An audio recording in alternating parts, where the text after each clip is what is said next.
Sizlar blog yuritishni boshlaganlaringizda sizlarni nimalar kutmoqda? Давайте shundan boshlaymiz. Birinchi bo'lib sizlarning qarindoshlaringiz, o'zlaringizdan kulishni boshlaydilar. Shu qiziqishingizga неserьезно qaraydilar. Тем более agar siz turmushga chiqqan ayol, kelin bo'lsangiz, это вообще ужас. Hamma qarindoshlar sizga подписаться bo'ladilar va qayerga boryapsiz, nimalar deyapsiz, hamma narsa через skaner o'tadi. Bizda даже shunaqa situatsiya bo'lganki, bitta hamsoya qaynonamga telefon qilib, "Namuncha kelinlaringizni erkalaysizlar, o'lib bu yoqqa boradi, o'lib bu yoqqa boradi, shunday bo'sh tutgansizlar, bilgan ishini qilib yuribdi. Bizani kelinlar shu narsani ko'rib, o'zidan ketibdi."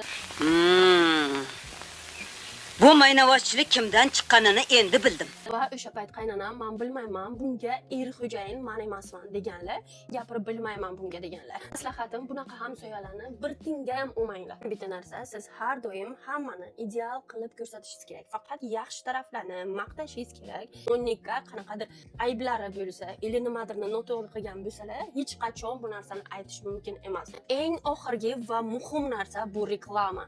Любой joyda qayerga bormasangiz, sizni reklama olayotganingiz, reklamadan nimadir pul topayotganingiz uchun sizni nimadirga ayblashlari keladi.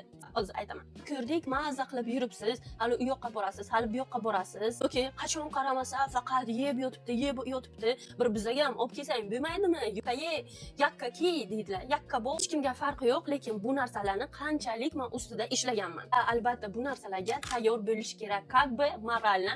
Va bugungi bizning chaq-chaq taymimiz tugadi. И всем пока.